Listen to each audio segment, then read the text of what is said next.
नमस्ते मित्रों, प्रभा साक्षी चैनल में आप सभी का हार्दिक स्वागत है। मित्रों, शारदीय नवरात्र में हम जिस शक्ति या महादुर्गा की आराधना करते हैं उनकी पूजा अर्चना भगवान श्री राम ने भी की थी। जब राम रावण का युद्ध चल रहा था तब एक दिन भगवान को रण क्षेत्र में शक्ति की एक भयंकर मूर्ति दिखाई दी जो संपूर्ण आसमान को आच्छादित कर रही थी। राम के सारे अस्त्र शस्त्र उसके सामने निष्फल हो रहे थे। राम के मन में संदेह का भाव उत्पन्न हो गया। उस दिन युद्ध के बाद राम हताश हो रहे थे। उनकी आंखों से 2 बूंद आंसू टपक गए। उनको दुखी और उदास देखकर विभीषण ने कहा, युद्ध जीतने की कोशिश कीजिए, हार क्यों मान रहे हैं? राम ने कहा, प्यारे विभीषण, यह युद्ध मैं नहीं जीत सकता। रावण के आमंत्रण पर महाशक्ति यहाँ स्वयं आ गई हैं। ऐसा लगता है कि जिधर अन्याय है, अत्याचार है, शक्ति भी उसी तरफ है। विभीषण, यह विधान मेरी समझ में नहीं आ रहा है। अधर्मी और अन्यायी होते हुए भी रावण उनका अपना है और मैं पराया हूँ। महाशक्ति दुर्गा ने रावण को वैसे ही अपनी गोद में ले लिया है जैसे कलंकित चंद्रमा को आकाश अपनी गोद में रखता है। राम की बात सुनकर बूढ़े जामवंत ने उन्हें समझाया, हे राम, तुम विचलित न हो, तुम भी शक्ति की आराधना करो। जामवंत की बातों से राम कुछ आश्वस्त हुए और देवी के अनुष्ठान के लिए हनुमान जी से 108 कमल के फूल मंगवाए। पूजा होने लगी। जब अनुष्ठान समाप्त होने को था और एक ही कमल पुष्प बचा था, तब देवी रात के दूसरे पहर में चुपके से आई और मुस्कुराती हुई उस कमल के फूल को लेकर चली गई।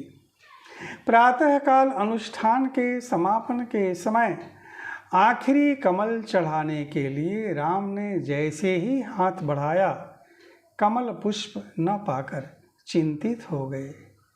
उनकी आंखें फिर से भर आईं। अब क्या करें? आसन छोड़ नहीं सकते। क्या मेरा यह व्रत, यह अनुष्ठान अधूरा ही रह जाएगा? क्या रावण को जीतने की इच्छा पूरी नहीं हो सकेगी? तभी उन्हें याद आया, बचपन में माँ मुझे राजीव नयन कहती थी माता मुझे सदा राजीव नयन। 2 नील कमल हैं शेष अभी यह पुरश्चरण। पूरा करता हूँ मात देकर यह एक नयन। साधु साधु हे साधक, धन्य धन्य हे राम। कह दिया भगवती ने राघव का हाथ थाम। श्री राघव हुए प्रणत मंद स्वर वंदन कर। होगी जय हे पुरुषोत्तम, हे रघुनंदन। कह महाशक्ति राम के वदन में हुई लीन। राम ने सोचा, अभी तो मेरी दोनों आंखें बाकी हैं, एक चढ़ाकर अनुष्ठान पूरा कर लूं।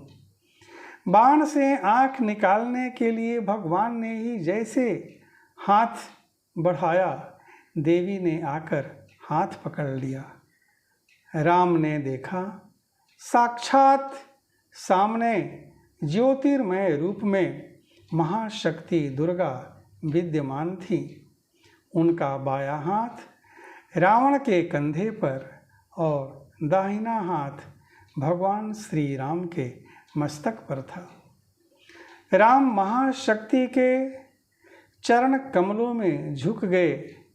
महाशक्ति दुर्गा विजय का वरदान देकर उनके वदन में समा गई। मित्रों, यह है आश्विन महीने की नवरात्र में दुर्गा पूजन का महत्व। धन्यवाद। अगर आप भी लेना चाहते हैं देश दुनिया की तमाम जानकारी तो आज ही सब्सक्राइब करें हमारे चैनल को। साथ ही नीचे दिए बेल आइकन को जरूर दबाएं ताकि हर अपडेट आप तक पहुंच सके।